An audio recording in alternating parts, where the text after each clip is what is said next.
snowy afternoon. It's great to see everybody here. I think it's much more interesting to learn about genealogy on a snowy afternoon than it is to be outside shoveling snow. I'm Colonial. I'm the president of the Historical Society, and I am very pleased to be offering this talk about genealogy because it's recently become a passion of mine. And I think it was Frank Campagna who originally got me started. In the back, Frank, you were the inspiration for this talk. And it's, as a family, my family is interested in genealogy. So it's not only people over a certain age. It's actually my son, who's about to become a father himself, is all of a sudden fascinated with genealogy so he can let his daughter, who is half Norwegian, going to be half Norwegian, half American, know about both sides of the family, where she comes from. And my daughter and son-in-law are also very interested in genealogy. And they couldn't be here. They live in New York City, but fortunately, since it's going to be videotaped, they'll be able to see it. So I think those of you who have done a little bit, you know how addictive it can be. I know very little about how to do it formally, so that I'm really looking forward to this program. And before I introduce you formally, let me just tell you what's coming up for the Historical Society. We have in the newsletter, if you're not a member and you haven't gotten one of these newsletters, you can pick one up. There's a membership form on the back. But we have next month in March a program called The Women of Our Town. And this is a cultural history of women in Red Hook that's going to be done by Jen Huber, who's the history teacher at Red Hook High School. Come in. So that's going to be fascinating. I can't wait for that one. And then in April, on Sunday, April 28th, also a Sunday afternoon at 3, actually our daughter and son-in-law, they're historic preservationists, and they're going to come up from the city and do a program on our own landmark octagon building in the Red Hook Public Library.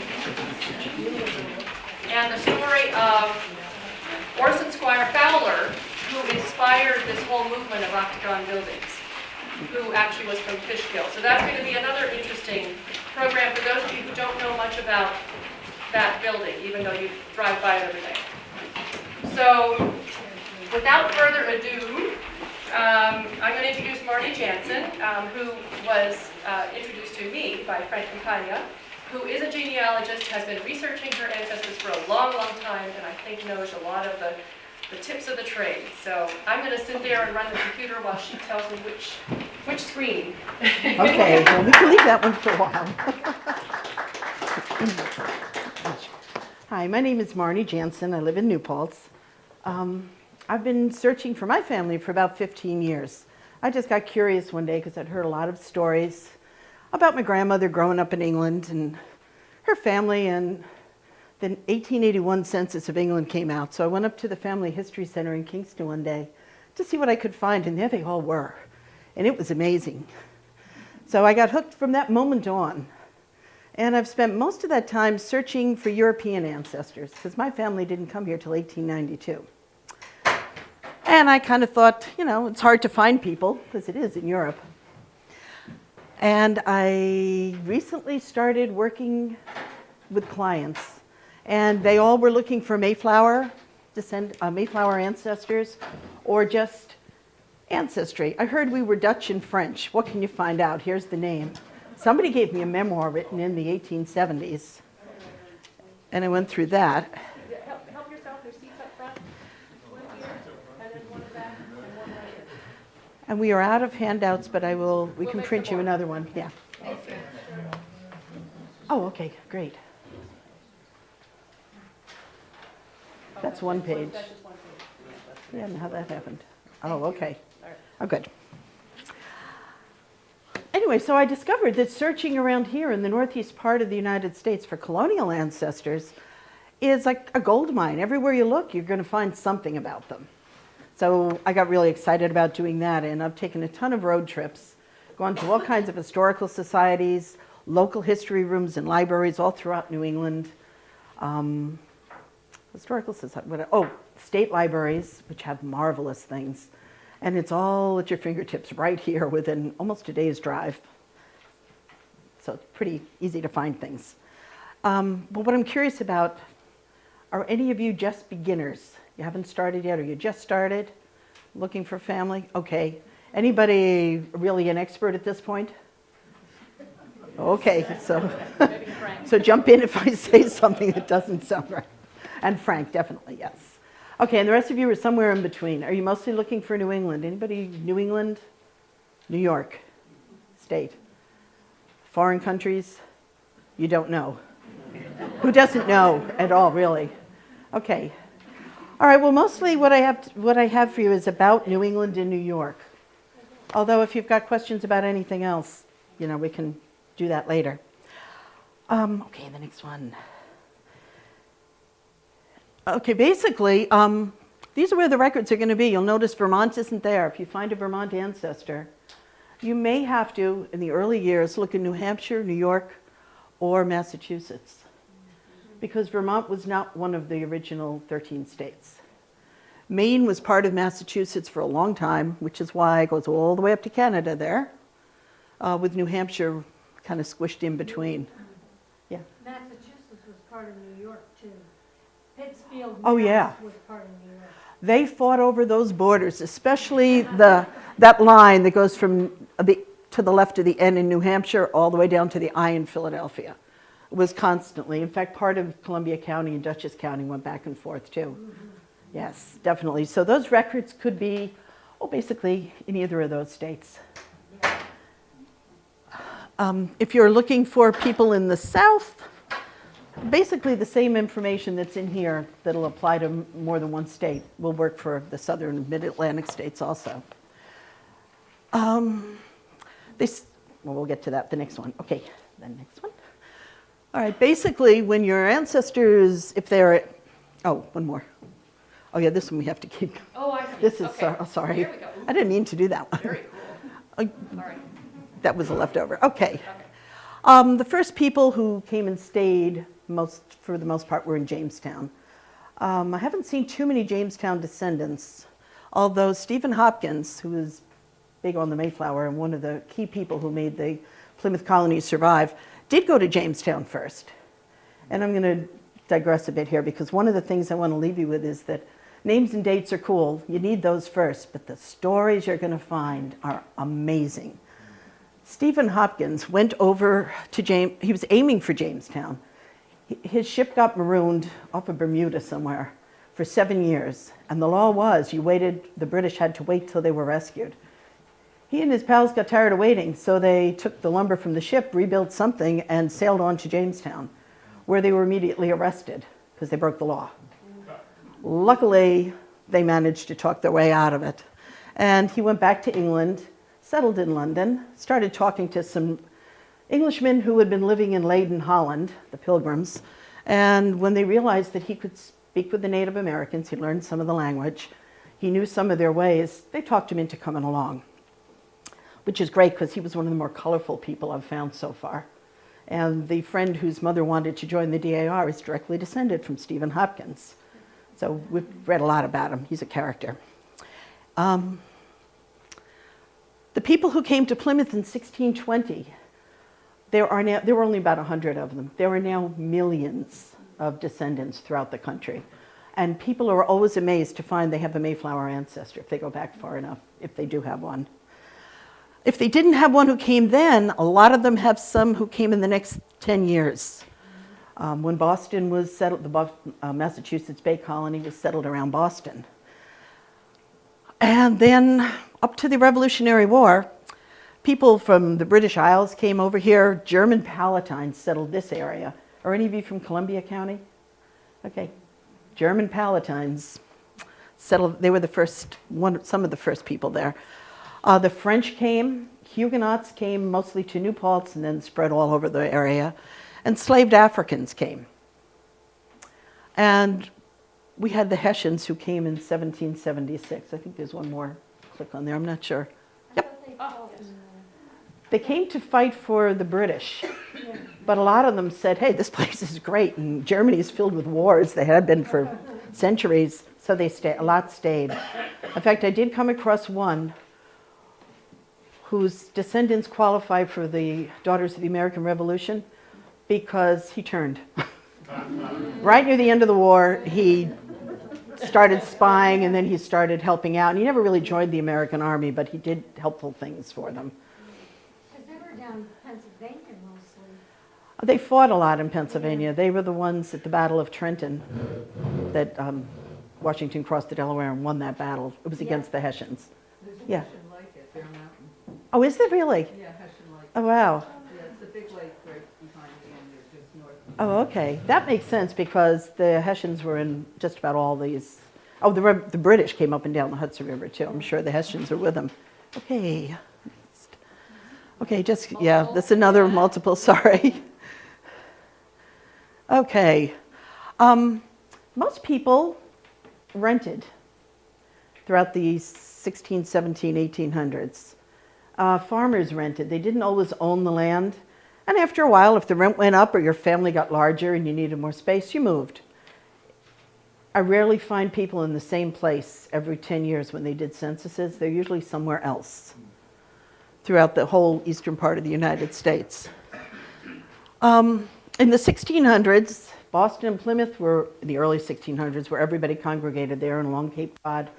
But they immediately, generation later, started moving westward and northward into, well, Massachusetts went all the way to Canada. So they moved up the coast. A lot of them moved inland. There was fresh land to be found and, you know, wonderful rivers, transportation. Connecticut River was a big draw. In fact, there's a pathway I just discovered that it goes from Boston to New Haven and then continues down to New York. And it follows the main highways, or the highways followed it. And there's pieces of it that are still preserved. There's pictures online of where it goes through the woods. And it was just big enough for one person with a cart. That was it. At a time, they must have formed lines as they moved. People along the coastal cities moved inland up to the Appalachian Mountains until after the Revolutionary War. After that point, Daniel Boone and other people had found ways to cross the mountains. The German Palatines settled in Columbia County first. They were victims of the 30 Years' War. Their homes were burned down, their crops were burned, many of them were killed in Germany, and they decided to get out of there. A lot of them went to England. Queen Anne had said, oh, sure, come on over here. And then London got overcrowded with like 30,000 of these people, so 3,000, sorry, of these people. So she contracted with Robert Livingston to give them land in what is now Germantown. And that's where they first went. They were supposed to earn the land they would be given as farms by collecting pitch and tar from the pine trees. And the Queen was quite thrilled that her navy was going to grow by leaps and bounds, but they were the wrong kind of pine. So it didn't work. They literally starved. There's a local record online saying how they ate grass that last winter they were here. Finally, they went across the river from East Camp to West Camp, didn't like that much better, and moved up the valleys to Schoharie. For some reason, the land in Schoharie they were told, could be theirs.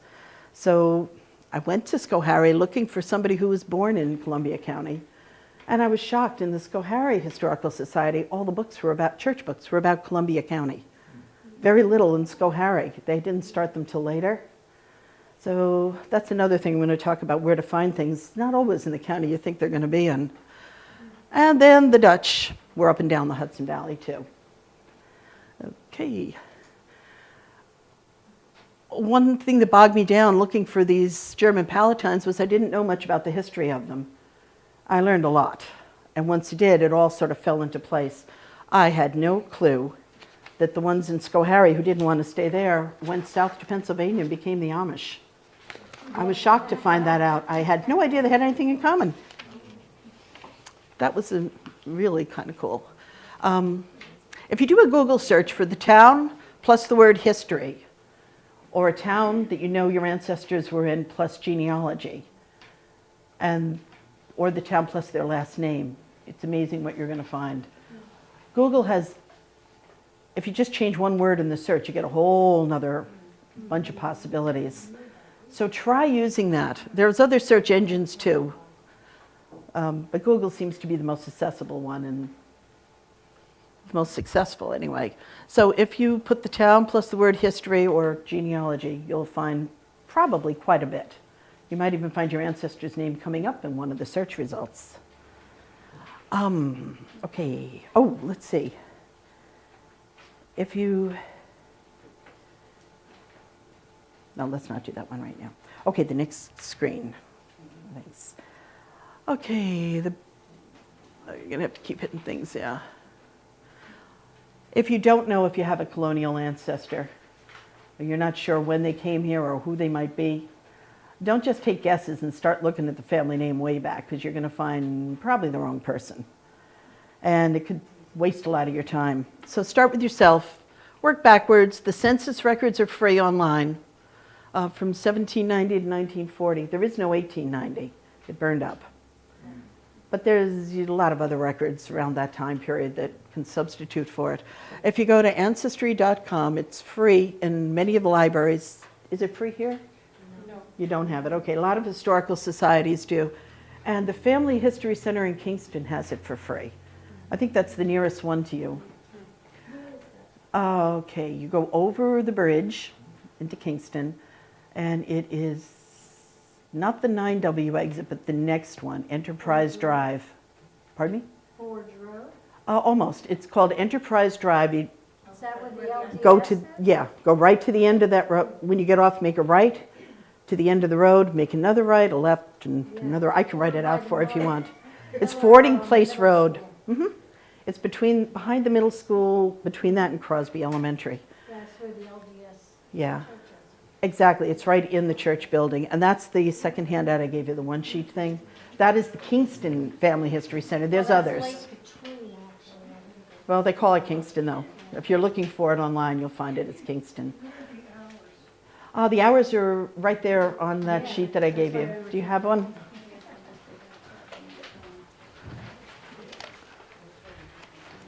Could you pass that back to her?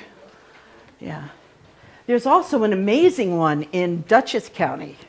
It's the Dutchess County Genealogical Society's collection is in the Spakenkill Family History Center. And I went in there and didn't need a single microfilm. Everything I needed was in rows of books. It was wonderful. Yeah.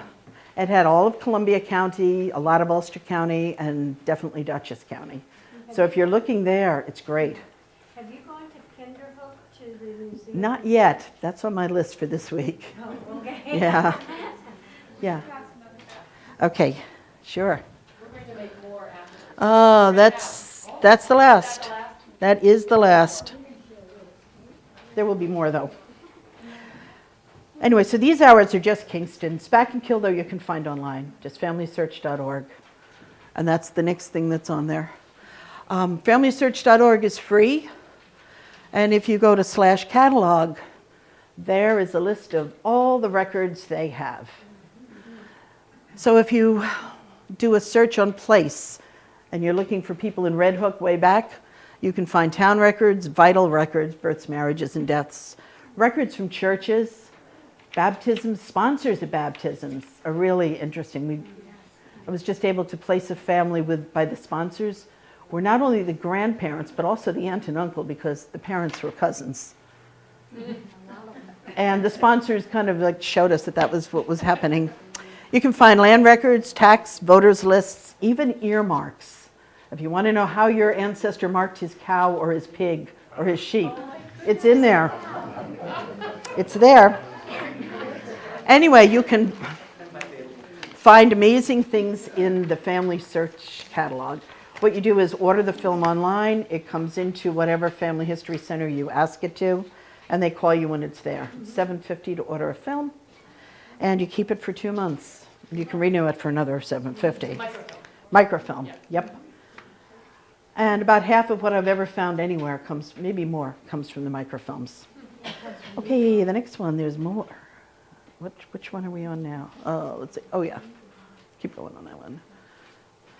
Okay, we did the first one. There is a mocavo.com, and that has, part of it's free, and you can also pay for a subscription if you like what you're seeing. You can get more records. I find a lot of interesting things on there that don't show up anywhere else.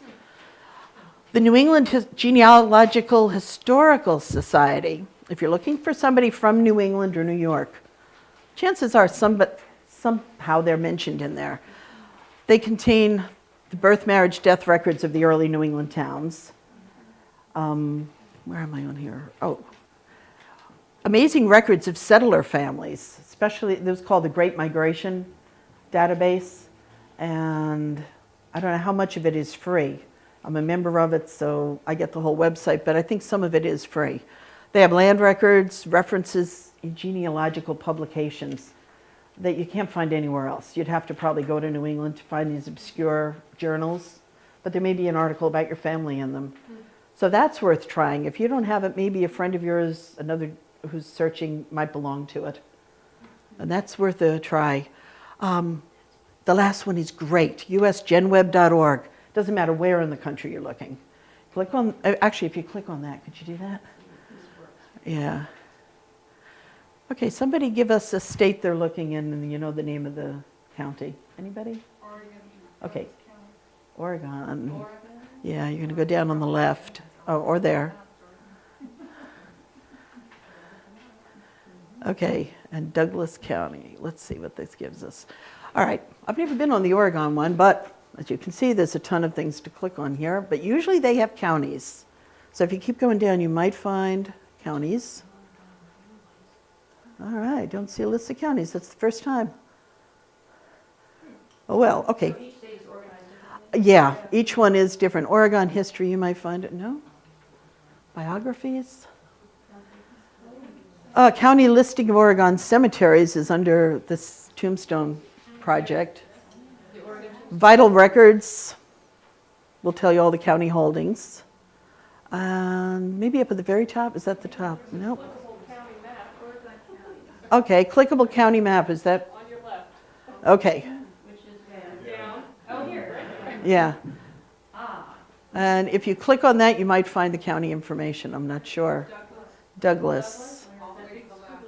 here? Right there, yeah. Oh, all right, good.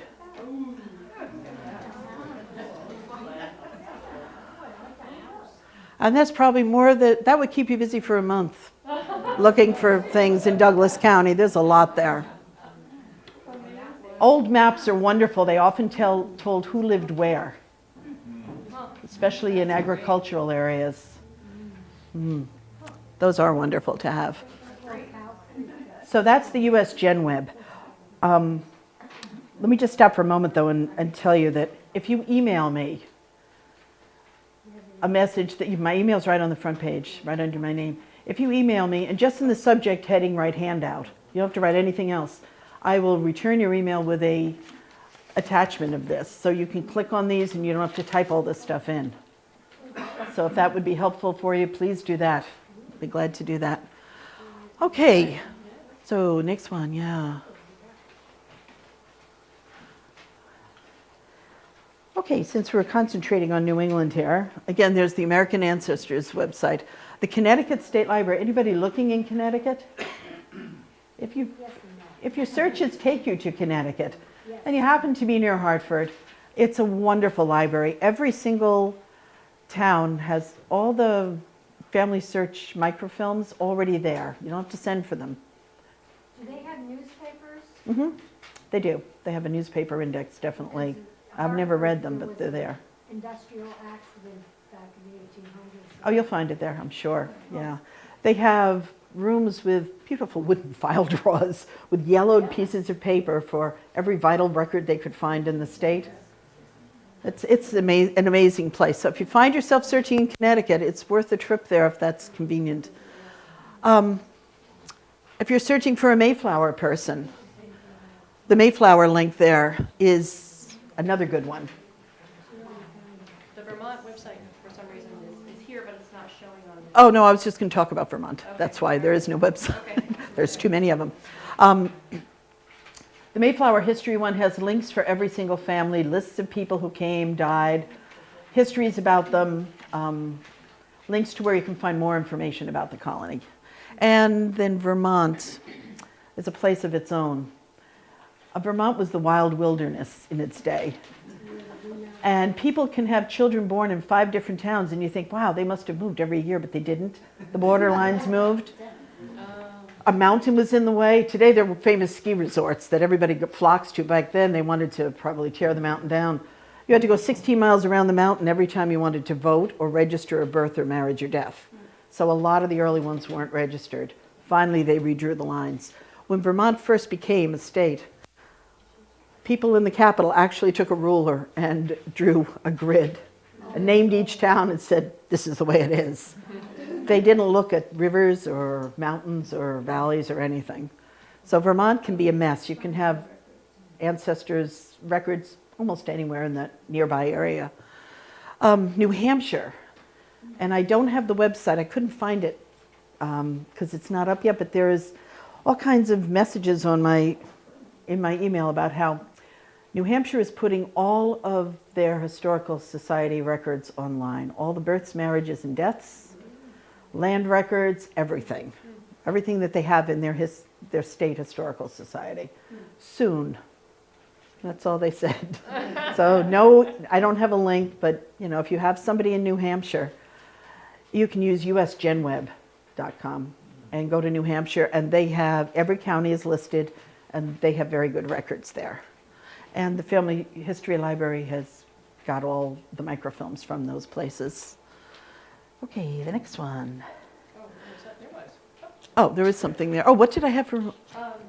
I didn't see that. Oh, there is one. Genealogy.com? Yeah, where you can get the town clerk's file cards, but that's about it. Yeah. Okay, maps are fun.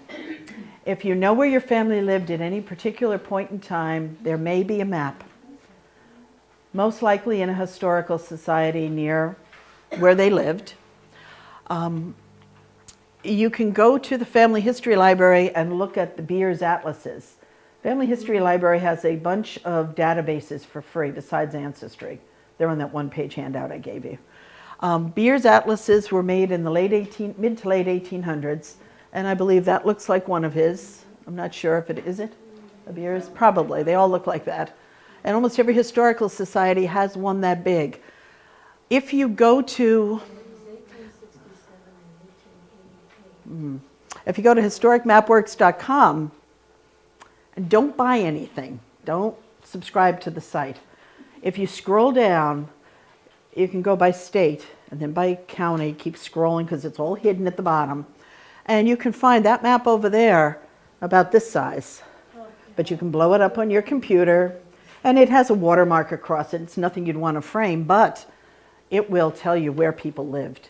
It'll tell you who lived there. Some large towns name people, but mostly the agricultural areas did. And you can look at that map and just see who lived where. Then you can go, keep that on your screen, but go down and click on Google Maps, or Google and then Maps. And you find the same area, focus in so that the 2 maps are about the same size, and then you can find where the roads are today. And is that the one we're going to do on the next page? Let me see. And then you can find more maps on GenWeb too. Okay, yep, the next one. Here's the Beers map for Schoharie, which I've read, and I went with the guy I was working, whose family was working on this with me because there was so much to find in Schoharie. And literally, he was standing on a desk with a magnifying glass trying to get the top of the map. It was that big one over there, that size. And we found nobody. But at least we know that they didn't own land there, at least not in that year. Okay, the next one. Okay, if you can sometimes find a family home. If you go to historicmapworks.com, that's the map that I picked up for Glencoe Mills. Somebody had just knew I was searching for a specific family of a guy named Veit Misek, who came with the Palatines in 1710. And she said, I found the Misek family genealogy. Here's a link to it. Right on page 1, it was written in the 1880s. And it's I don't know the credentials of the guy who wrote it, if he knew for sure or anything, but he does say in there that Veit Misek built a house 7.5 miles from Warren Street in Hudson, 1.25 miles from Glencoe Mills, and 1.5 miles from the old post road between Albany and New York, which is the old Route 82. So you can kind of triangulate that. And it is, oops, turns out to be right up here. Oh, it's also on the Cobleskill Creek. So basically that looks kind of that area.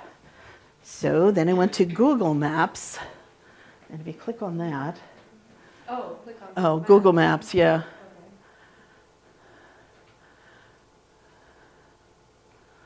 Hopefully that'll do it. Oh dear, okay. Okay, and we want to go south of Albany into, well, this area. Down. Right about, yeah, beyond the S in Springfield. And over. Near the Hudson River, sort of, which is this blue line. Yeah. Okay. And just click anywhere in that area over there out south of Pittsfield. Right there is good. Where we had it before, a little further down.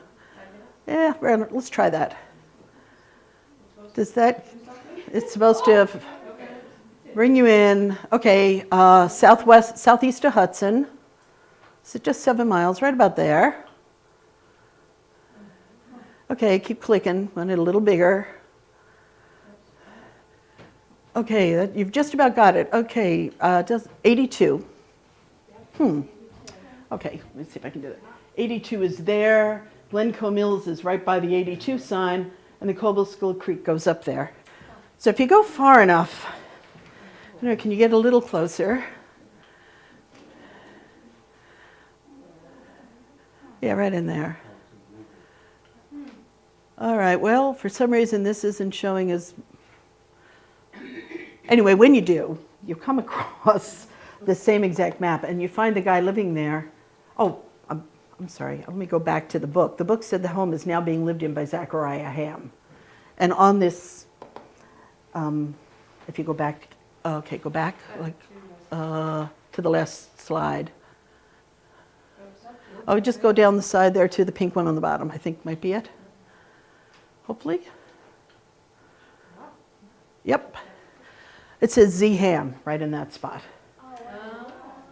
It's exactly the right distance from everything. The town of Glencoe Mills seems not to be there anymore. I went on the satellite view, and it's a bunch of houses in a nice intersection. That's it. Stores are all gone. But I just went traveling up the river there, about 1.25 miles, and it's 10 Broke Road today. So I went to the real estate listings for 10 Broke Road. And because you can zero in on the house, there's 2 buildings on that piece of property.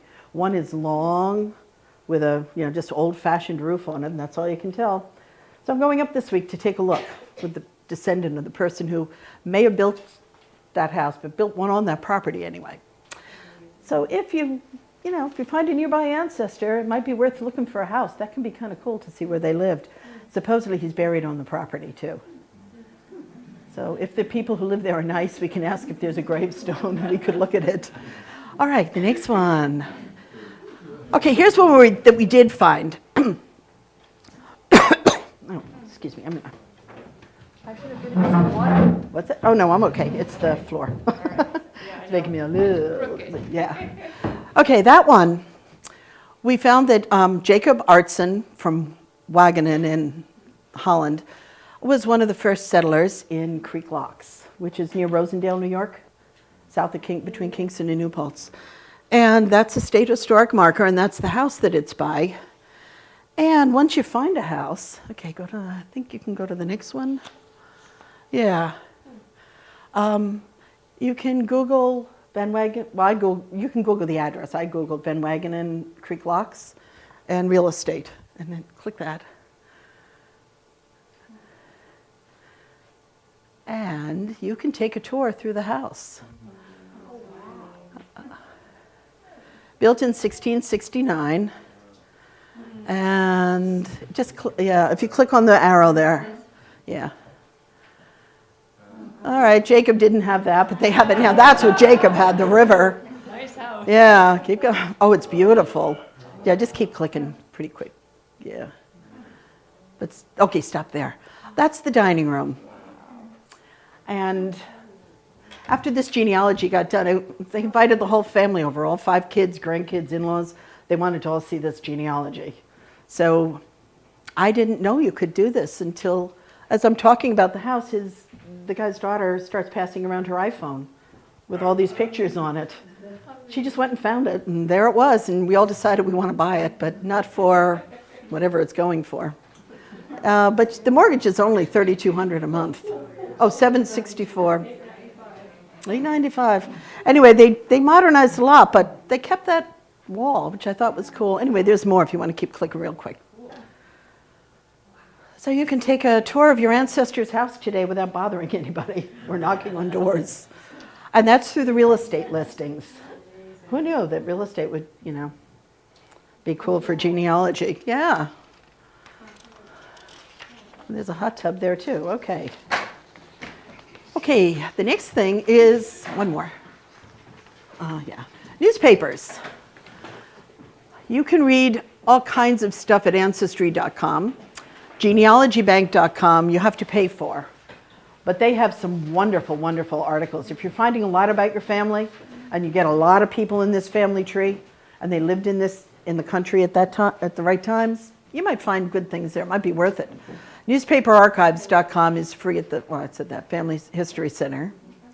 And you can plug in a name and a date. I found my father at the age of 10.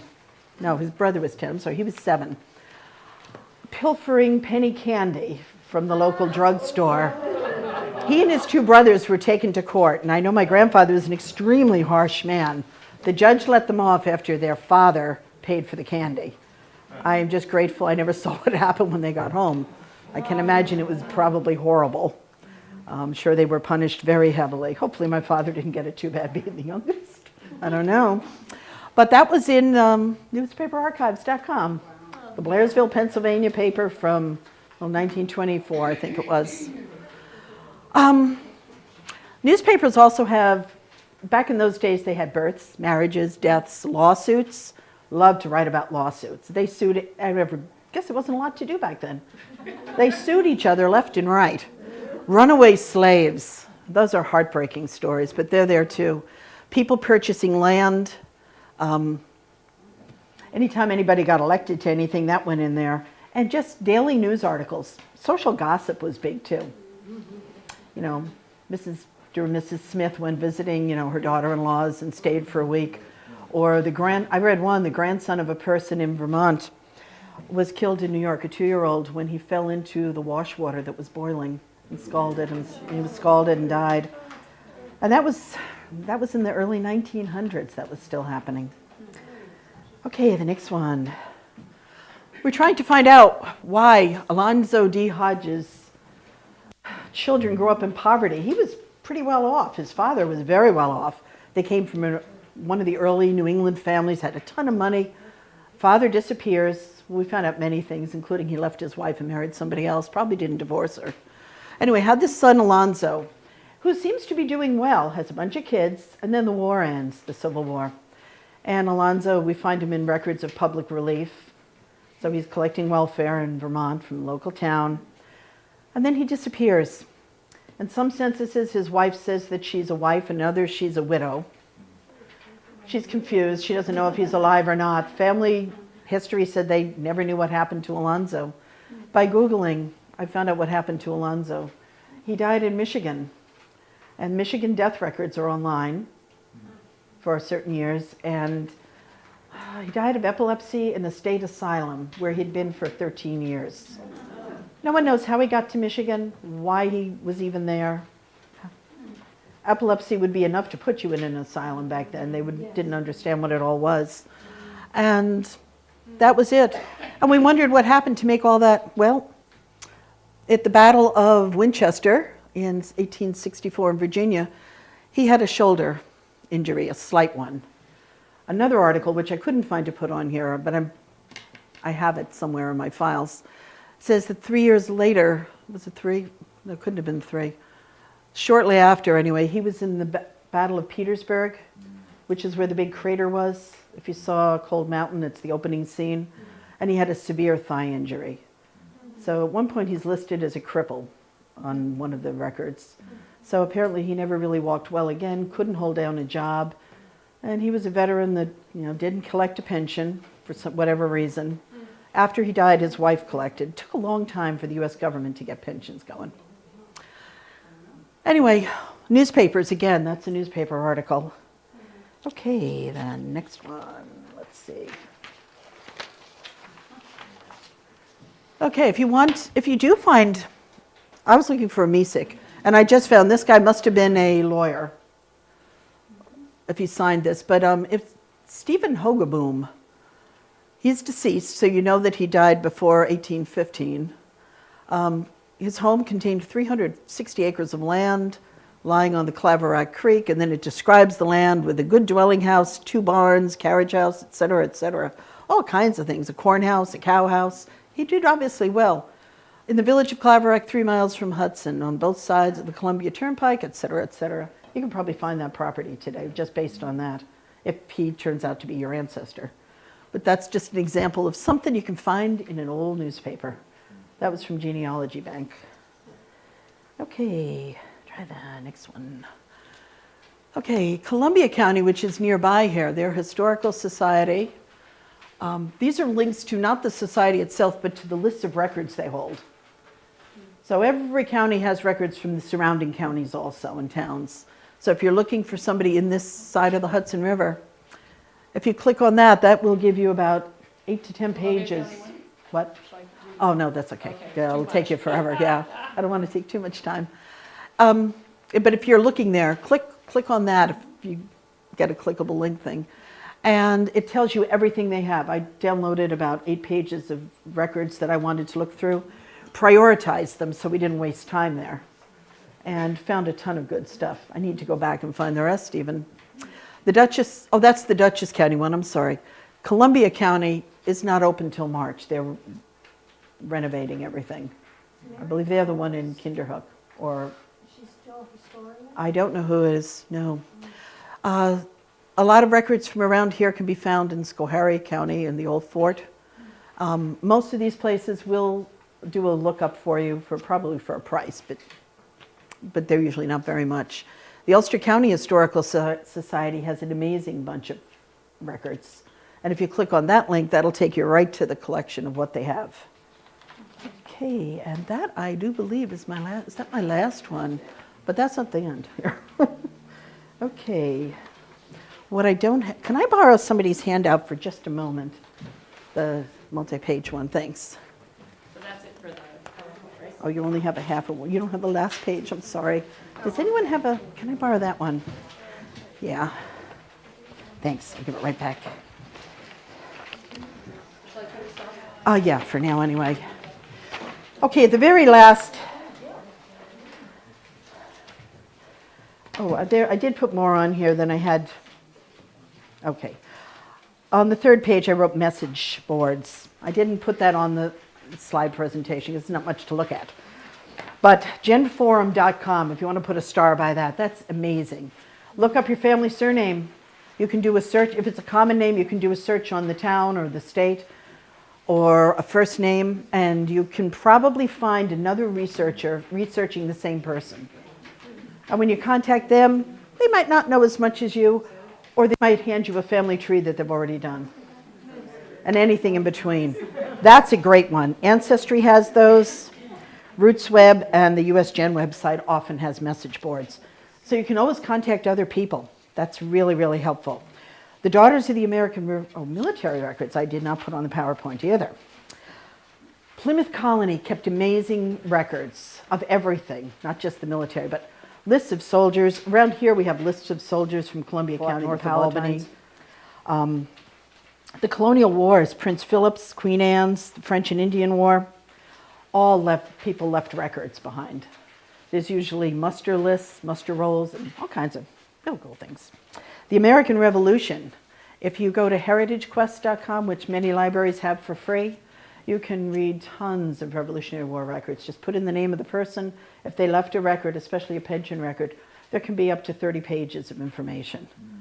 Descriptions of how he remembered the war 50 years later, so he can prove that he was really in it. All kinds of cool stuff. Somebody remembered being, they also included in one of the guys I was looking for, his discharge papers signed by Henry Knox. What a cool thing for a family to have Henry Knox's signature on there. I thought pretty cool. heritagequest.com. I don't know if I put that on there, but write that in if I didn't. That's found in libraries. You can't get that at home, but almost every library has it. Which one? Go online to the public library. Yeah. Through Mid-Hudson Library System. Put in your library card. Yep. That's it. Go online, like they just said, put in your library card number, and you can access Heritage Quest. They also have the Percy Index, which is periodical research index, and anything written in a journal. The Allen County Public Library in Fort Wayne has collected journals, genealogy journals, from little tiny towns, hamlets, huge cities, everything. And you can look in the Percy Index. If you find an article you want, for $7, they'll send you up to 6 articles and charge you 20 cents a page. Beyond that, they'll send you the bill for the copying, but very cheap and extremely amazing what they have. Family Bibles. I found a family Bible extracted in one of them. Yeah. Just as an aside, Daughters of the American Revolution, I know that our, the gal who's in charge right now on the region is able to help people. If you think you have an ancestor who's in the Revolutionary War, by going into the DAR records, they can kind of backtrack the ancestry to see the relatives. Yeah. You can attach, at your generation. You can do that yourself too. There's a link for you to find everybody that's already been approved as a I think as to a log in, veteran. though, you have to have a number to log in. No. I know that down in DC, you can go and use their library. Anybody. Oh, you can use. We can't use the whole library, but you can see basic information to see if the right person is, if this is the person you're looking for, without the number. Because I've done it online. You can, yeah. And then you can get those exact same records that they probably used to get in the DAR by going to Heritage Quest. In order to get their pensions, the pension law for the Revolution didn't come into effect to the 1830s. So the government saved a lot of money. And then they got even cheaper because they didn't have a lot of money, and instead of just borrowing like we do today, they decided that, well, we'll give them land. Everybody wants land. So they took the territories. New York got Michigan. Connecticut got Ohio. The Western Reserve part of Ohio was the western part of what was then Ohio. It now extends further on. And they were given those lands. Most people sold them. Other people trekked all the way out there. A family from Newburgh, New York, they took the boat up the Hudson River. They floated down the Mohawk. They got as far as out west, near Rochester. And the daughter fell in love with a guy she met from Schoharie, so she didn't go to Michigan right away. She went back to Schoharie, married him, they had a bunch of children, and years later they went to Michigan. And that was the family that I've been researching the most lately. So some people did take their bounty lands, and those records are all available online too. So military stuff, yeah, War of 1812 also got bounty lands. If you go to fold3.com, another paid site, but the history centers have them, you can find a ton of military records. And it was named for the folding of the flag at funerals and folding it in thirds. Then again, the DAR, okay, if you go to that particular link, you should be able to find good information on the top of page 3. Go to Ancestry, click on search, the card catalog will drop down, the search box will drop down, the last thing's card catalog. Don't type in the name of the book, you'll never find it, but unless you know it. But type in the keyword, the name of the town. I've gotten some amazing stories about town histories. That's Ancestry.com, the search box is along the top. Click on that and hold it down. And then a drop-down box comes up and the bottom thing says card catalog. And it names all the books they have on whatever keyword you searched for. So Petersham, Petersham, sorry, say it wrong, in Massachusetts had a ton of interesting books. And I was researching in there and I found out where everybody lived. Turned out to be the wrong ancestor that people thought they had, but I know where the wrong ancestors lived. Let's see. I think we did almost all the rest of that. Town clerk's offices, especially in New England. They had to keep records way back, and they have drawers full of good stuff, and they're all mixed up, especially in Vermont. The land records have a birth, marriage, a death thrown in here and there, a piece of family gossip, all kinds of good stuff. It's worth sitting down with a book and looking through them. But if you call a town clerk, they'll most likely look it up for you and get back to you with the information you need. You can do that all over the telephone. Somebody did charge me 20 cents for copying. I had to send her a check for 20 cents, but she sent me lots of good stuff. So basically, Find that it's hard to get burial records. churches often have them, but not as many as they have births and marriages. Because the town halls, they don't seem to want to keep burial records.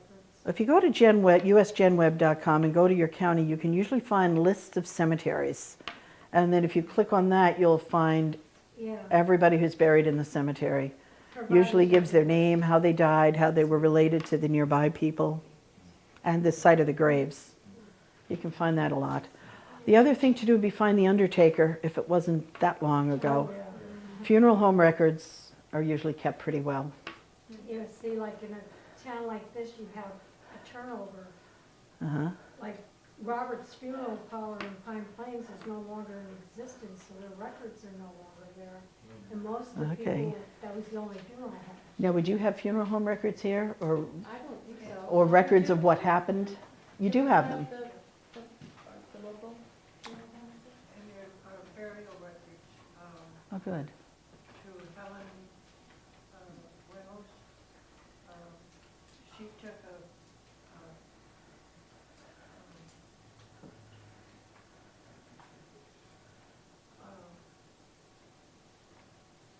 she listed all the cemeteries in Dutchess County. Oh, nice. And with her well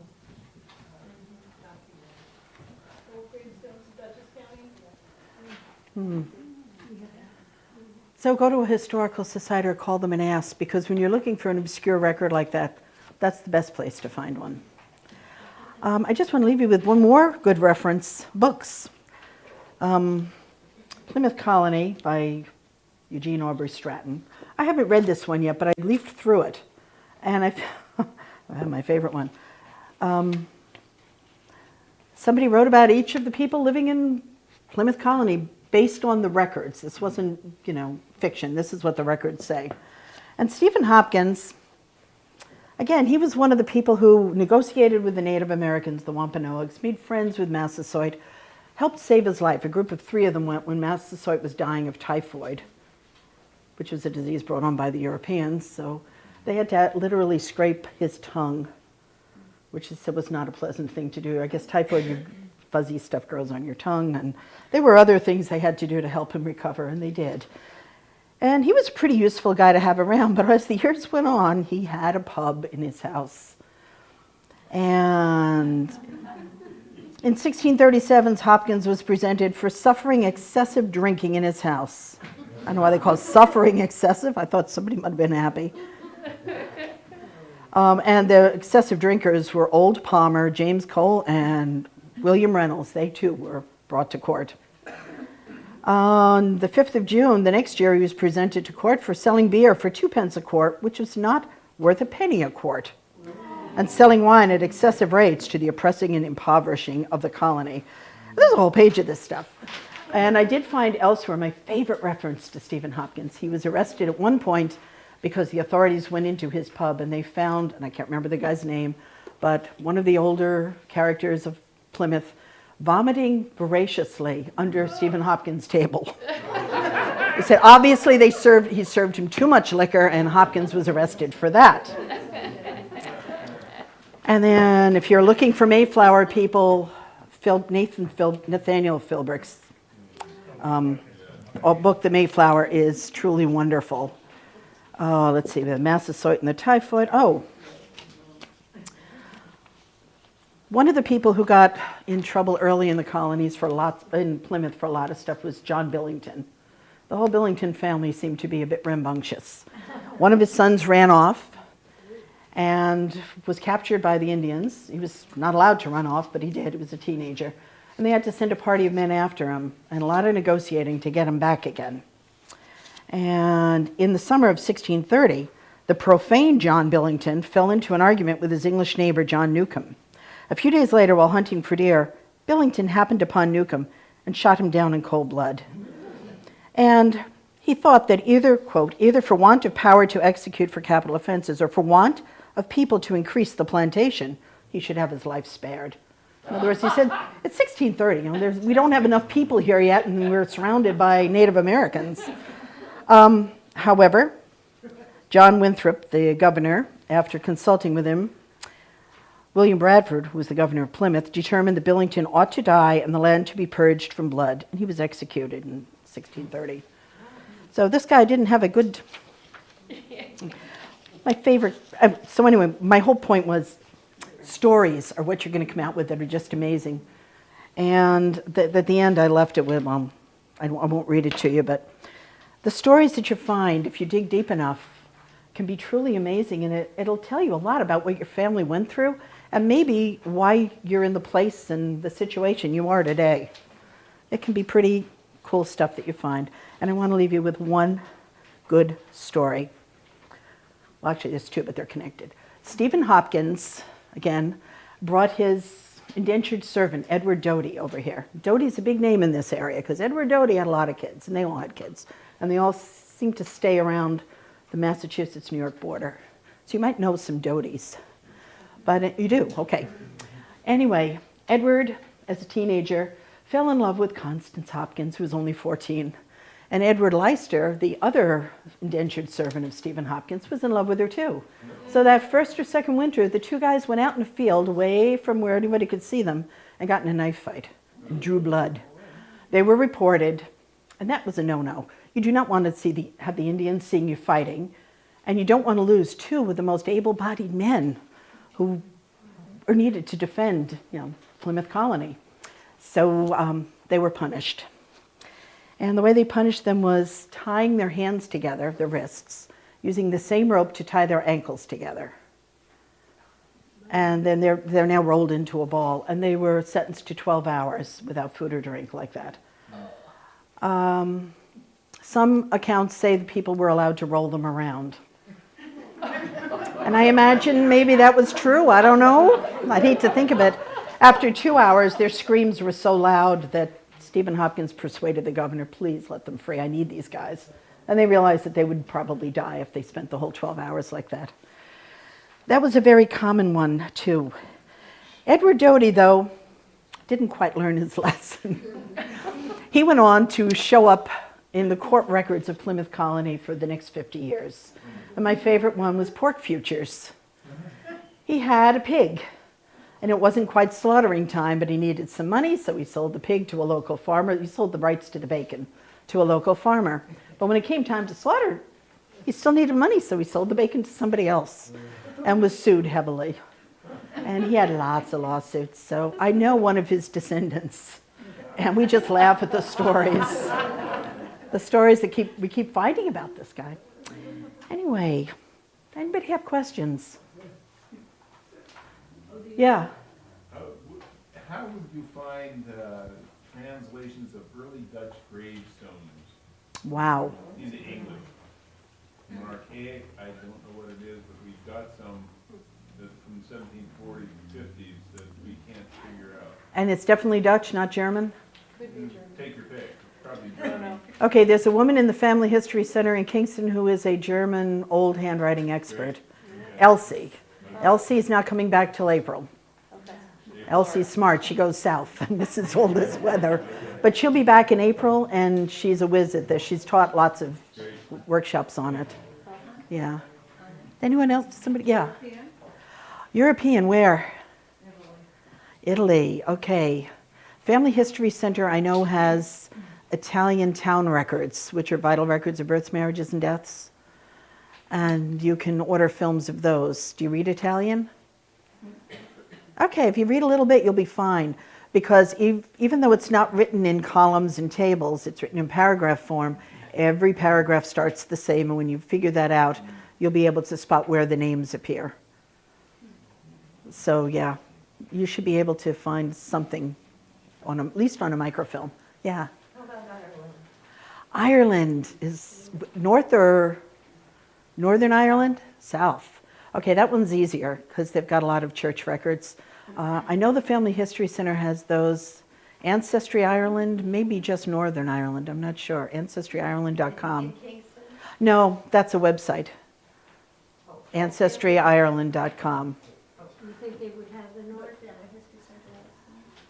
Family History Center has a lot of records. We also have a book over there showing the parishes, because Ireland has a little different political divisions. Ancestry will have some things, not a lot. You know, I can't remember offhand what the other Ireland websites are. I'm sorry, tell me again what the... AncestryIreland.uk maybe? You know what, if you email me or give me your email address in a moment, I'll get you a list of Irish websites that are good. Yeah. But just know that in the 1920s, during the wars in Ireland, they burned up the record place in Dublin, where all the censuses were. So most of them are gone. Some still exist. Some church records exist. But basically you have to kind of know where in Ireland you're looking. And anything with Griffith's valuation, that's where they did the taxes and they listed everybody by townland, is a good site to go to. But yeah, my email address is on there, and just write Ireland and handouts and I'll send it all to you, okay? Yeah. Just a kind of little story. I am a DAR member, and when I decided that I wanted to join DAR, I had retired. So I called my aunt and I said, I'd like to join DAR. Where do I start with the family? Oh, she says, Cousin Rosa was already in. I'll send you her papers. So I had a second cousin that had already been in DAR. I got her papers, and I didn't have very far to go back. It was very simple, very easy. Oh, good. But my grandmother was always telling about, in the Boston area, see, my maiden name is Needham, Needhan. And there's a Needham, Massachusetts. And when she's talking about Harvard, my grandmother was always saying that Irish people settled Needham, Mass. Oh, yeah, Mass. So I said, when some of the information that you were given today, I was glad to hear it, because now I know kind of where to start to get into Boston to find out anything, you know, through the computer. Yeah. I'm not a very good computer person. I've only had it for about 2 years, so I'm learning a little more on it. But when you talked about that, see, I've been interested in doing a little bit more. But when I did it back in the 90s, there was no computers, you know, you had to Right. handwrite all these notes, you Yep. know, to go someplace. And I'm originally from Vermont, and you send to Vermont for a piece of paper, it cost me $5. If I send to New York State for the same type of piece of paper, it was $10. So I can just imagine what it might be now. Yes, That's sure. interesting. Ah, yeah, go ahead. Is there any websites or information about Canada? There's a lot. We're in Canada.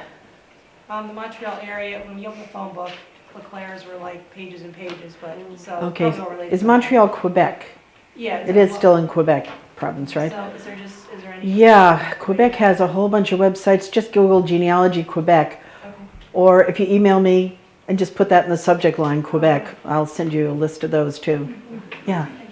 What's the best portal if you're looking for court records? In New England area, New York? In New York, in... Court records. I know the State Library has a lot. New York State Library, you can use their search engine, and they'll tell you which towns they're kept in.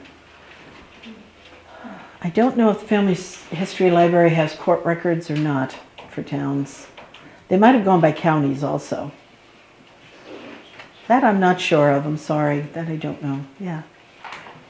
If I was to try and find a death, I have a great-great-grandfather who's alive, well, being dusted off someplace. Anyway, should I go to the surrogate court and see maybe if he has a will or something there that I could find a death? Yeah, will indexes are usually online for local areas by counties. You can often find those. Not everybody had a will. No, I know, but And I think the county seat would be the best, like the county office building would be the place to go for a will. Probably court records too. The court records, I bet, would be in a county office building. I don't know why I didn't think of that. But, you know, you could, which county is it? Dutchess? mine's. Yeah, give them a call. The county clerk's office probably can direct you to the right place. Because I know they keep everything on file, so it must be there. Yeah.